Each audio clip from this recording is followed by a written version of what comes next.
Hello friends, welcome back to your own channel beginners point. और मैं हूँ श्रुति आपके साथ और हम देख रहे हैं क्लास 7 मैथ्स का चैप्टर फर्स्ट का एक्सरसाइज 1.3 का क्वेश्चन 5th का सी वाला क्वेश्चन, जिसमें हमें दिया है 15 इंटू -25 इंटू -4 इंटू -10। यहाँ पर भी अगर हम देखें तो हमारी प्रॉपर्टी जो है वो एसोसिएटिव प्रॉपर्टी ही लगेगी। अब एसोसिएटिव प्रॉपर्टी क्या कहती है? जैसे ए है, ए इंटू बी इंटू सी है, आप उसे लिख सकते हैं ए इंटू बी इंटू सी, इस तरह से भी। तो यहाँ भी हमें यही करना है कि एडजस्टमेंट करना है जिससे हम आसानी से मल्टीप्लिकेशन कर सकें।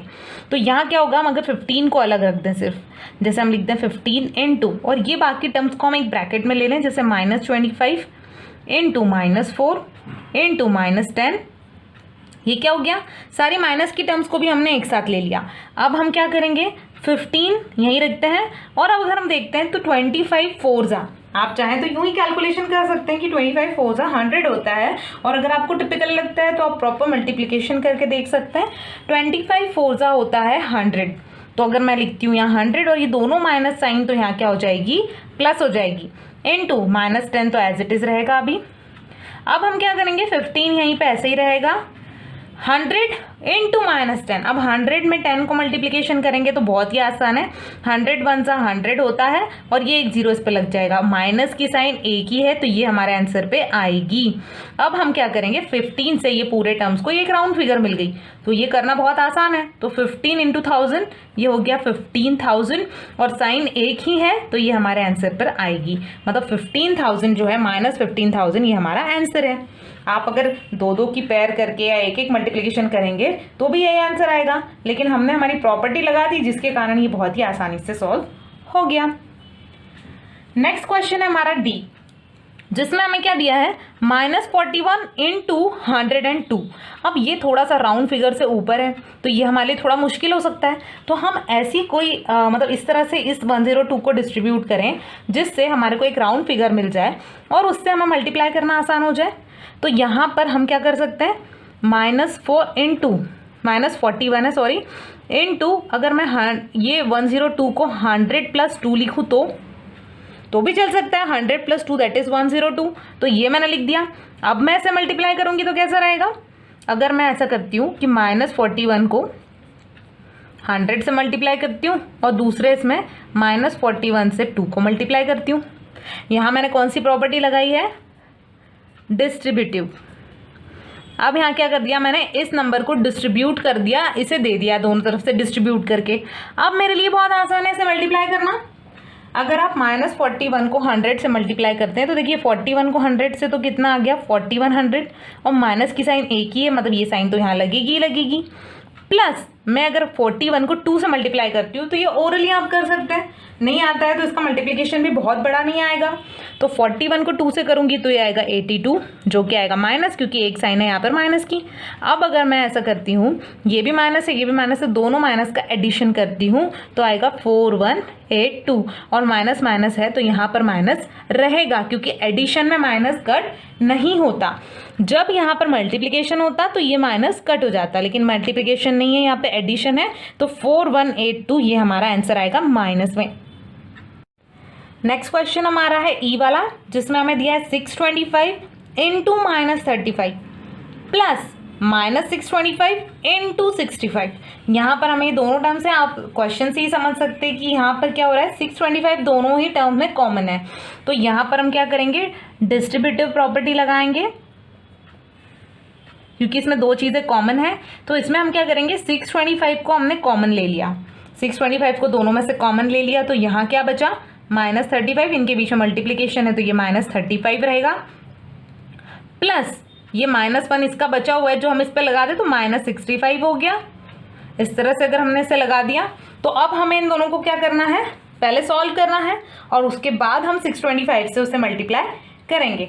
तो -35 और -65 क्या हो जाएगा, माइनस हमारा कॉमन नहीं था, माइनस हमने अलग से नहीं निकाला था, तो -35 और -65 कितना हो जाएगा, ये हम लिखेंगे 625 तो एज इट इज आएगा, और ये दोनों मिलाकर माइनस तो रहेगा ही, क्योंकि दोनों माइनस की साइन है, और माइनस में जब एडिशन सब्सट्रैक्शन होता है तो साइन नहीं कटती, तो ये माइनस ही रहेगा, और ये हो जाएगा 100।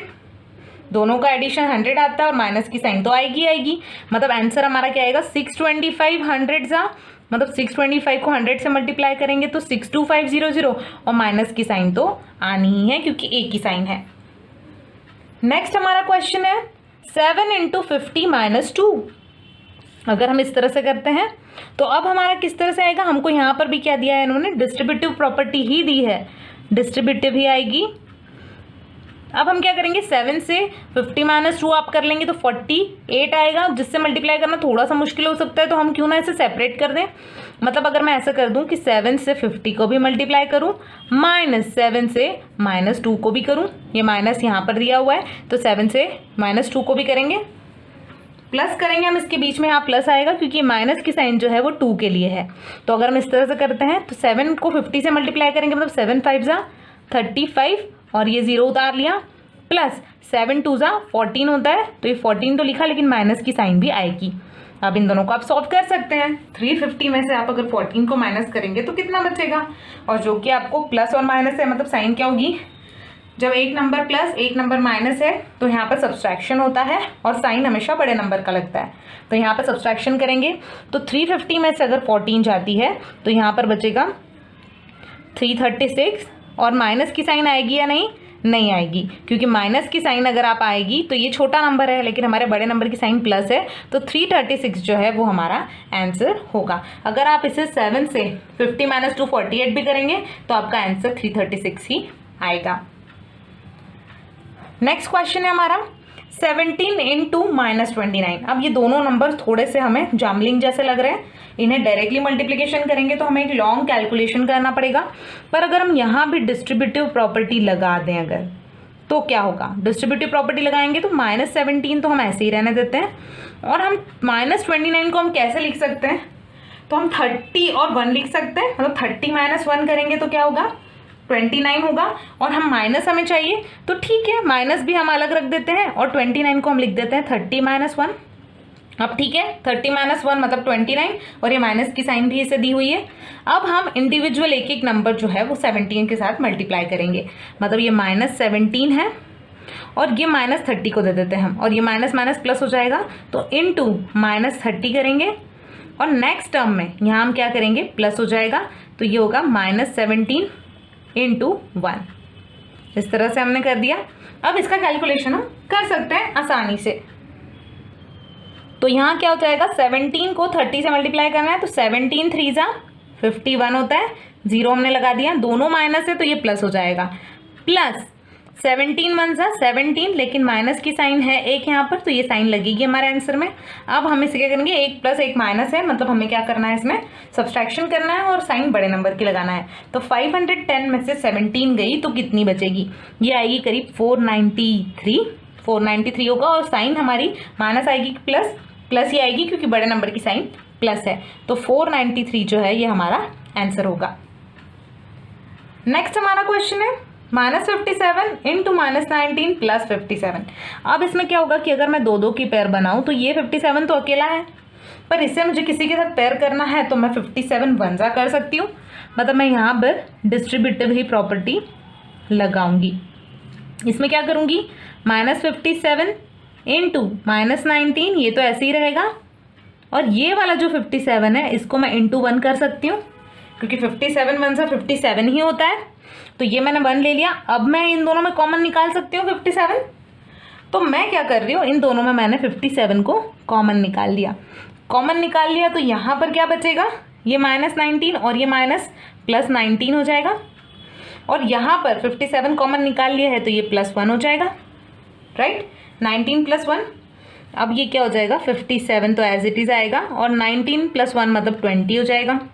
इन दोनों को मल्टीप्लाई करना बहुत ही आसान है, 57 को आप 20 से मल्टीप्लाई बहुत ही आसानी से कर सकते हैं।